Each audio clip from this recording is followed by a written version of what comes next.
And hear me when I tell you this. When people can walk away from you, let them walk. When people can walk away from you, let them walk. I don't want you to try to talk another person into staying with you, loving you, calling you, caring about you, coming to see you, staying attached to you. I mean, hang up the phone. When people can walk away from you, let them walk. I don't care how wonderful they are. I don't care how attracted you are to them. I don't care what they did for you 20 years ago. I don't care what the situation is. When people can walk away from you, let them walk. Because your destiny is not tied to the person who left. Your destiny is never tied to anybody that left. The Bible said that they came out from us, that it might be made manifest that they were not of us. For had they been of us, no doubt they would have continued with us. People leave you because they're not joined to you. And if they're not joined to you, you get super glue and you can't make them stay. Let them go. If they walked away, it's no accident. If they left you, it's no accident. If you tried to make it work and it wouldn't work, it's no accident. Accept it as the will of God. Clap your hands, wash your face, do your dance, and keep going. Let me tell you something. I got the gift of goodbye. I mean, I got the gift of goodbye. It's a 10th spiritual gift. I believe in goodbye. It's not that I'm hateful. It's that I'm faithful. And I know whatever God needs for me to have, he'll give it to me. And if it takes too much sweat, I don't need it. Stop begging people to stay. Let them go. I can't tell you, if you don't get anything else, you have to look at your relationships and you've got to ask yourself the question, what is this relationship doing to me? And I mean in every area of your life. When the doctor looked at me and said, you have cancer. Cancer is the most feared word in 7 different languages. One of the first things I had to do, I found out who had cancer at some point in time or was living with cancer and conquered it. I surrounded myself with people who had done what I wanted to do, who were winning at the game. See, it's very important, every area of your life. If you want to improve your health, start hanging around healthy people. They did a 30-year study and said that the reason that most people are obese, it's a mind virus. Listen to what they said. A mind virus is communicated mind to mind. That if you have a friend that's fat or you marry somebody that's obese, you have a 41% to up to 161% of becoming obese yourself. Even if they live in another state. Whoa, why? Because birds of a feather flock together. Never forget, a high school teacher, Mr. Leroy Washington, said, Mr. Brown, if you run around with 9 broke people, I guarantee you, you'll become number 10.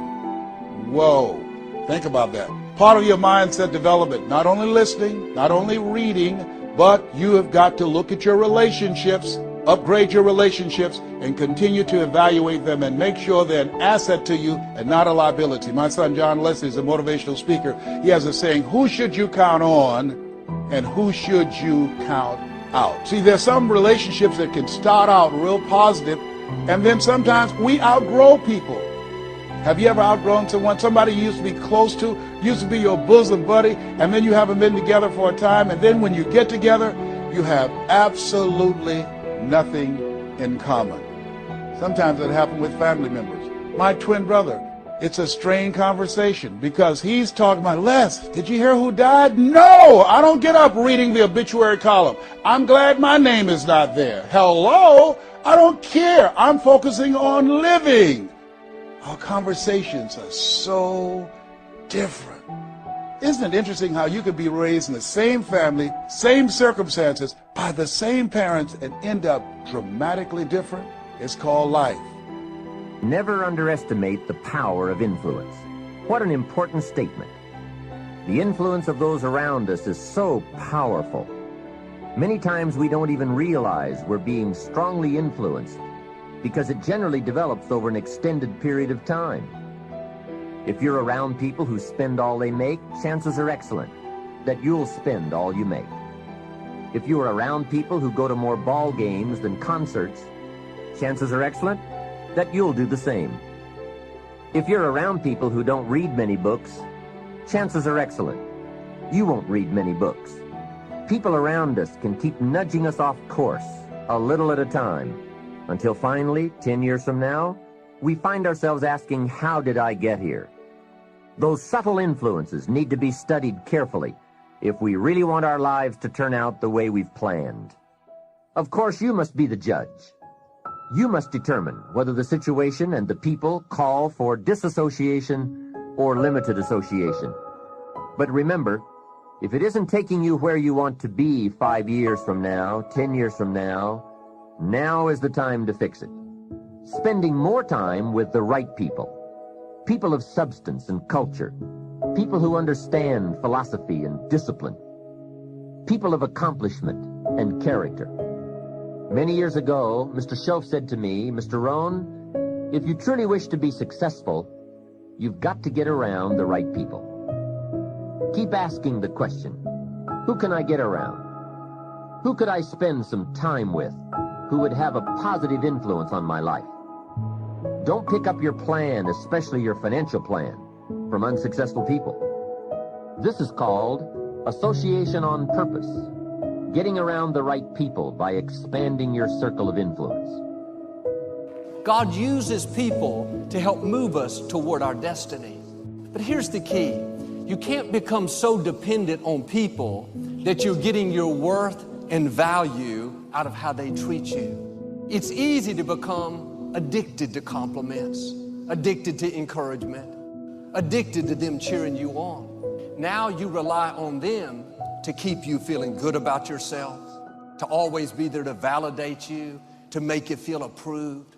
Like a drug, if they don't keep you fixed, meet all your expectations, you get discouraged, feel inferior, work overtime to try to win their approval.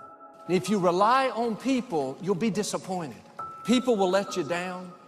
People will get busy and not be there when you need it. Sometimes people will even turn on you. Quit relying on people. What they do or don't do doesn't determine your worth. What they give you or don't give you cannot stop your purpose. Quit waiting for people to approve you and start approving yourself. People may not encourage you, you can encourage yourself.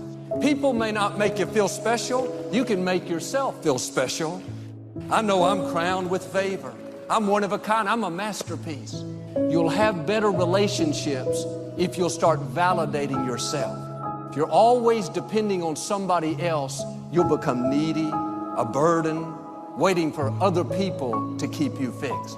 Can I tell you, your friends, family members, they have enough problems of their own. They have enough issues that they're dealing with to not come home and have to work on you for 3 hours. That's not only hurting you, it's unfair to the people God put in your life.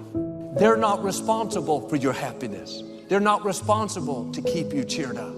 Don't put that extra pressure on them. If you're basing that off of what people give you, then if they change their mind, if they stop doing it, you'll feel devalued. Well, Joel, my parents didn't raise me right. I didn't have a good childhood. My spouse never compliments me. My boss didn't give me the credit that I deserve. I say this respectfully. If you didn't get it, you didn't need it. They can't stop your destiny. What they say or do cannot override God's plan for your life. That person that walked away, did you wrong, made hurtful comments, shake off the disrespect. Don't believe the lies that you're not talented enough, attractive enough, good enough. They don't determine your value. They can't lessen your self-worth. The only power people have over you is the power that you give them. And it's good when people encourage us, when they cheer us on. What I'm saying is don't become dependent on that. If you'll start passing these tests, not relying on people, you'll not only live more confident, more secure, but I believe and declare you're going to overcome obstacles that looked insurmountable, accomplish dreams that seemed impossible, and reach the fullness of your destiny.